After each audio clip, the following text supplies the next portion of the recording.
First and foremost, I went absolutely crazy with this video. I made the mistake of making a 40-minute long video. Nobody wants to listen to me talk for 40 minutes, so I've broken this video up into 2 separate parts. And that leads me to the second thing I wanted to talk about, the main thing I wanted to talk about, which is just breaking things apart. In general. A lot of things are broken apart. My favorite thing that is broken apart is the Souls PvP community. Seeing people in my comment section get so heated when they debate which PvP is good and which PvP is bad is hilarious to me. This is something as niche as, like, old punk rockers talking about 1970s American punk rock versus 1970s English punk rock, and which one was better, and which one was worse, and how, if you like one, you might as well not even like punk rock. You are playing a role-playing game with broken PvP tacked onto it. End statement, period. So, when Dark Souls 1 players, in a comment section, say, Dark Souls 3 players, yeah, you babies want your infinite rolls and your unpunishable Estus. And when Dark Souls 3 players say, Dark Souls 1 players only want their broken poise mechanic, backstabs, and, busted gameplay, toggles, escapes, and, stuff like that, it's hilarious to me. Like, how divided can one community be? Like, how far down, how niche do you have to get before you find the bedrock underlying common community, which is, we like Dark Souls PvP games. We like busted, broken PvP, because that's all any of these games has to offer when it comes to player versus player. If you're a new player to the PvP, if you're new to this, you're in for just a treat how wonderful this community can be. And I'm being both ironic and I'm being sincere. This is a crazy, weird community to get involved in, and I imagine it scares a lot of players off. I would just like to go on record as saying there's a lot of people out there who try and make this as easy to understand and fun as possible. And I would like to count myself amongst the people that do that. What are you watching? I am so excited that this community has broken this way. Because now I can just upload whatever I want. Dark Souls 1, 2, 3, Bloodborne. Whatever clip I want to play on my channel, I'm going to do it. I'm going to play them all. I like all of these games. I like the PvP in all of them, because all of them offer me something different and cool and fun. Do I have preferences? You damn right I do. And in the next video, we'll talk about that. But in this video, I wanted to talk about breaking things. So let's get down to what breaks everything. And that's the meta. And I know, here comes Scrub Riot to talk about the meta. Break out the pitchforks and the torches, boys. Scrub Riot's going to talk about meta. What is meta? Anytime I'm streaming, someone will stop by and say, What's the meta? What's meta? What's meta? I don't think half the people who ask that question even know what it means. And then, I don't think half the people who play these games know what it means.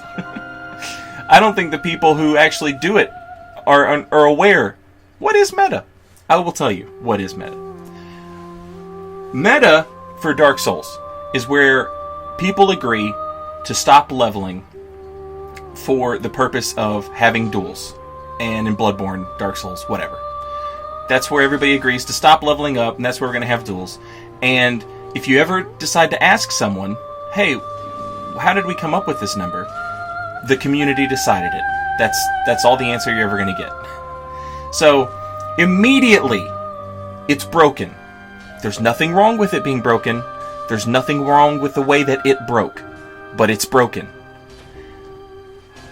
The developers of Dark Souls never sat in their offices From Software was never chilling out and said to themselves, hey guys, what arbitrary number will our fan base decide to stop leveling at so that they can fight each other and not have to deal with the level, so that they can have fair and balanced duels? That never happened. Ever. Ever, never, ever. No one ever had that conversation at From Software. When you ask what is meta, there's this really cute mnemonic that some people will throw around, and a mnemonic is like something like a med school student might break down symptoms of a stroke and turn it into a word. You know what I'm saying? Seizures, muscle atrophy, indignation, whatever. People will say this really cute mnemonic for meta. They say, most effective tactics available. Yeah, that's it. Most effective tactics available. That's what meta means. That's not what meta means. There's a basis behind every word that exists, and that is the word's definition. So let's not mince about with mnemonics. What's the actual definition of meta? It's when work is self-referential. It's when something refers to itself. If you're ever watching a television program or a movie, and the character breaks the fourth wall, quote-unquote, by addressing the audience. He's in on the fact that he's in a TV show or a movie. That's meta. Meta gaming goes back to Dungeons and Dragons, when you would try and make your character stronger than they should be by playing with the rules a little bit. A great example of that is, I believe it was monks and rogues in Dungeons and Dragons.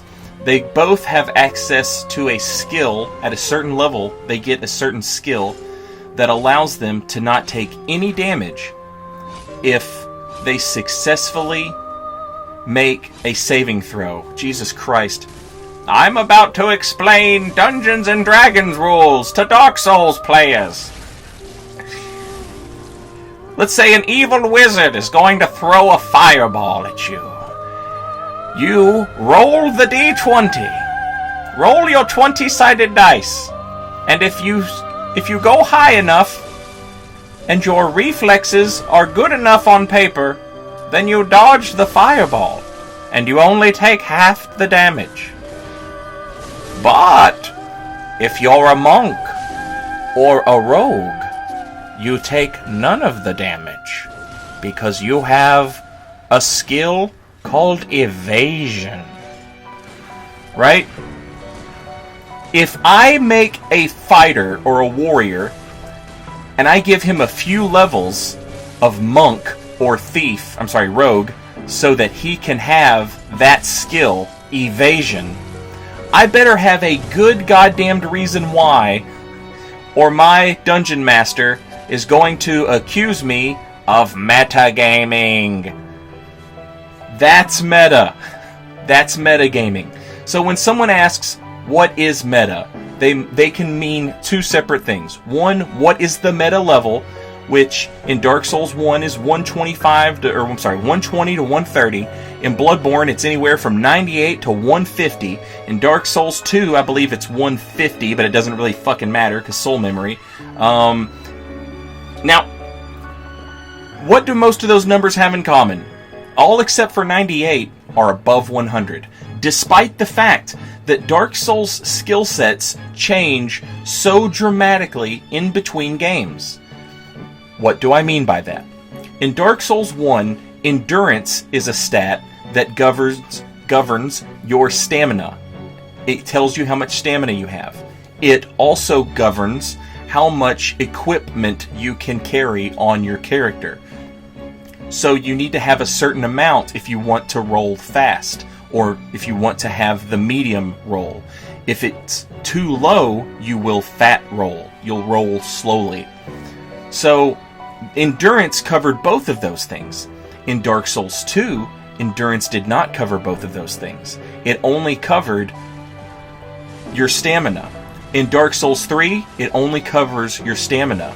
Dark Souls 2 also gave you another stat that was for your equipment burden. Dark Souls 3 kept that stat. But Dark Souls 2 had a stat that determined how many iframes, how many invincibility frames you had when you rolled. Meaning when you performed a dodge, how long were you invincible from attacks? Dark Souls 2 had a stat to govern that. Dark Souls 3 does not.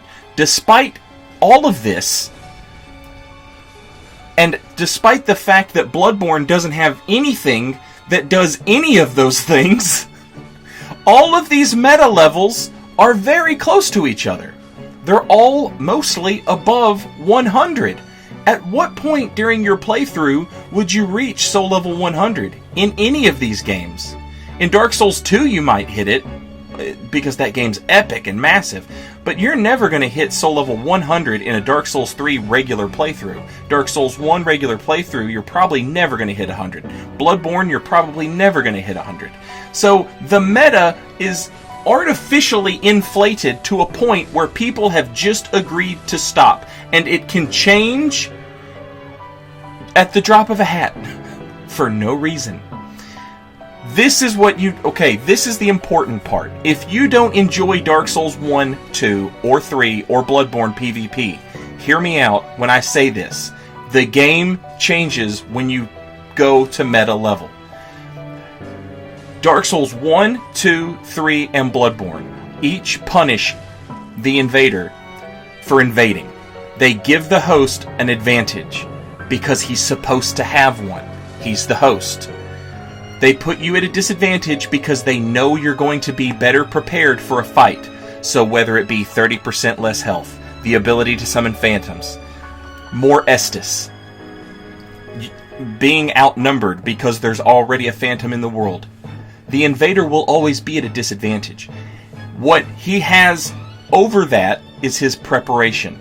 Now, I'm going to get very specific. Several people in my last video said they like Bloodborne, but they don't like that fights only last for very short periods of time. 3 or 4 hits and you're out. That's one of the reasons why the meta was increased to 150, was people thought having all these batshit crazy 27% gems was too much, so let's increase our health so that we can take more than, 2 or 3 hits. Now we can take 3 or 4 hits. So some people increased the meta. Some people did not. Some people stayed at the old meta. But the meta can change at the drop of a hat. Now, if you don't want to have those kind of fights that are over in 2, 3, 4 hits, you can still enjoy Bloodborne PvP. And I would encourage you to try sub-meta PvP. You don't need to run the chalice dungeons for the best gems. You can go to the very start of the DLC and fight the hunters, the NPC hunters, and they drop 14% gems. Let's say you pick 2 of those up. That means you're doing 28% more damage than you were before. Or you can just run the first couple of chalice dungeons. They both drop good gems. And at sub-meta level, make like a blood level 60 invader, and you'll have some fun fights. Do a blood level 70 no gem fight club with some of your friends. You'll have some fun fights. I promise. Dark Souls 1, same thing. A lot of people don't like the one-shot backstabs. I have come to appreciate it, a bit begrudgingly, as a bit of a chess match. I don't hate it. I'm not sold on it yet, but I don't hate it. Having said that, play it soul level 60. That's what you're seeing right here. And a backstab is not an insta-kill. It's not a one-shot kill. The people who play Havelmom with a Great Club are not necessarily the best players. They're just players that know what is the best, right? So only a fraction of those players actually understand what's even happening. Only a fraction of those players would be able to build something like that at sub-meta level. Take away half of their levels, knock them from 120 to 60, and see if they can run that build. Most people can't. You'll find more fun fights for you. Now, if you're a meta dude, don't get me twisted. Be a meta dude. I appreciate meta level fights and invasions and duels, whatever. It's not my favorite thing, but I'm not saying to change the meta. I'm not saying to get rid of the meta. All I'm doing is advocating that if there are people out there not having fun in the PvP of these games, that they try sub-meta. The reason I'm doing that is because so often people come into my chat when I'm streaming and they say, what's meta? And I'm not even sure they know what they're asking me. It's such a bizarre... Think about this from a beginner standpoint. All you know is that there's this thing called meta, and that's what you want to do. It must be the best. Everyone's doing it. And all I'm saying is that's not necessarily the case. You can have fun below the meta level. Now, ever since Bloodborne, when password matchmaking became a thing, and phantoms could be summoned, regardless of their level, into a host's world as long as they shared a password, Dark Souls changed. And the quote-unquote honor, none of that means... It means even less than it did when you thought it actually meant something. It never meant anything. But the moment they introduced password matchmaking, it stopped meaning anything. I am no longer a soul level 60 character fighting soul level 60 people. I am now a soul level 60 character fighting a soul level 60 host and his soul level 120 phantoms. Almost always. In Dark Souls 3, it was commonplace to invade a soul level 60 host and his soul level 802 phantom. It doesn't mean anything. It's when twinking... I understand when people think it looks awful. When you can make, these omnipotent mega twinks that just destroy everything, you say to yourself, well, at meta level that can't happen. And that's true. It can't. But, newsflash, most people probably aren't running omnipotent mega twinks. If you're anything like me, all you're doing is running just a regular build that you've prepared. Of course I put some thought into it. I don't want to lose every time I ring my bell or, use my red eye orb. I want to win. So I put some preparation into it. But I can't one-shot anybody. I wouldn't want to one-shot anybody. That's why I stopped playing meta level. Clap back. The other thing people might say, what they might mean when they say, what is meta? Is they might be referring to weapons. What's the most meta weapon? And of course that changes throughout the course of the game. But that's something else I want to talk about. Different weapons are balanced differently, obviously. But they're not balanced the way people want them to be balanced. People at the meta level want the weapons to all be balanced. And Dark Souls 2 did a really good job of making things pretty fair across the board. There are a few things that stand out as absolutely garbage broke, but whatever. For the most part, Dark Souls 2 did a really good job of making all the weapons really even. And that's what people crave. That's the balance they want. But it's not the balance you're going to get. Because From Software isn't balancing things like that. Look at something's scaling.